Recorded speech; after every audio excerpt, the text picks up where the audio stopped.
Yes, first of all, it's right that I bought on a bid between Ghana and Dubai, which I was the representative from a private sector that had initiated my interest in purchasing these two animals. You go through a process. You have to go through a bid, and after, they have to give you different types of documents, and then the animals need to be flown to you. So we did go through the process.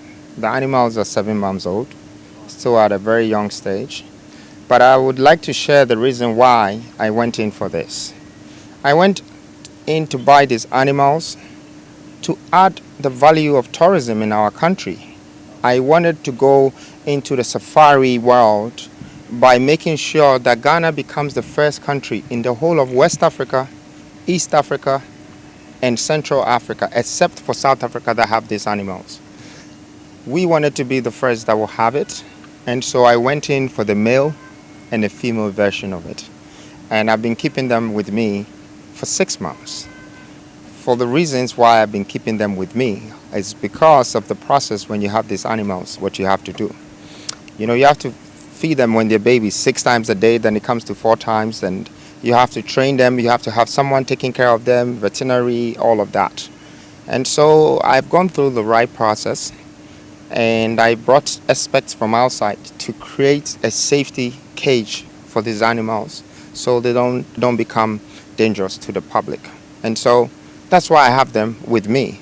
But not to say that these discussions hasn't been going on with the Forestry Commission. We are trying our best to merge together to open a good zoo in Accra or somewhere in Ghana that will attract people when they come to Ghana, so they can also go and see our safari touring sector. And that's why I have these animals. I wouldn't be able to create a tourist center in my house. But definitely the aim is to have a zoo, a proper zoo, that when people come to Ghana, they can also go for that kind of excursion to see tigers. I can guarantee you one thing, that there are millions of people in Africa who have never seen a tiger. And that is the common tiger, yellow and black. Now we have the white tigers, which is very rare in this world. And I want Ghanaians to understand that this is an achievement, not only by me, but also by the country, that we've been able to have these animals, one male, one female. It means that we have the opportunity to breed these animals and even gift some of them to other African countries to help boost their tourism. I believe that we have to help each other as Africans. But I also believe that the things that we travel to Dubai, to America, and to other parts of the world to go and see, we should be able to also do that in our country. And so genuinely, that's what I'm trying to do. Tigers are not animals I can walk with them, neither can I sleep with them or eat with them. Tigers are for people who want to at least say, I've seen them, or touched them, or been around them. And there are millions of that, which could generate revenue and also some publicity for us as a country. It can promote our country.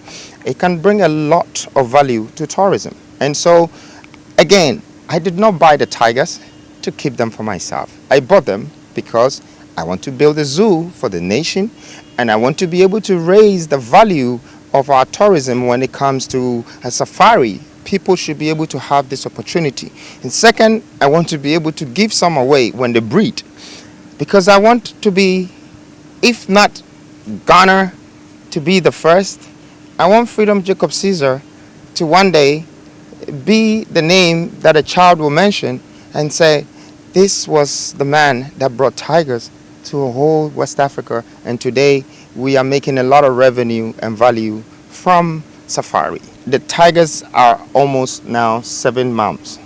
I mean, at a year, they would be around the size that it would be very dangerous. And we have put in all the serious measures in place to protect them for now, whilst we finish the zoo or the cage. These are animals that climb, so you can't just put them in a normal cage. These are animals, if you don't feed them, they become very wild. So you can't also just leave them and say, oh, somebody should take them, unless they sign with you that we're going to feed them 4 times a day, we're going to do this, we're going to do that. So yes, I really consider the danger side, but I'm not here to harm people. And I'm not here to encourage that people should have tigers to harm people. I'm here because I want to boost our tourism. I want to add value to our country. I've invested in these animals and it cost me well over 100,000 to be able to get them to this level. And we're willing to invest more and more until they're safe, until people can visit them and people can be a part of them. If I'm disappointed, I'm probably a little disappointed in the media because no one approached me. No one ever asked me anything. They just published some news from a Togolese who had shared the information with them because they live in one of my compounds. But I would like to use this opportunity to urge the journalists and the media platforms in our country that throughout the time that I've been here, I'm waiting to see any media platform that would encourage and boost the Ghanaian for something good that they do. Because it looks like the only thing I see all the time is something wrong by someone, and that's when their interest to publish people come up. But please, journalists and the media platforms, it's very important to be factful. The reason why CNN and BBC are global certified media is because they deal with purely facts, and they have to investigate into things, look into things, find out the truth, and then remove the lies. It doesn't mean that you're not going to publish. You will still end up publishing your story. But please, get your facts and do things right. And I'm sure it would help us as a country. It would build our reputation and not tarnish our image or assassinate our characters.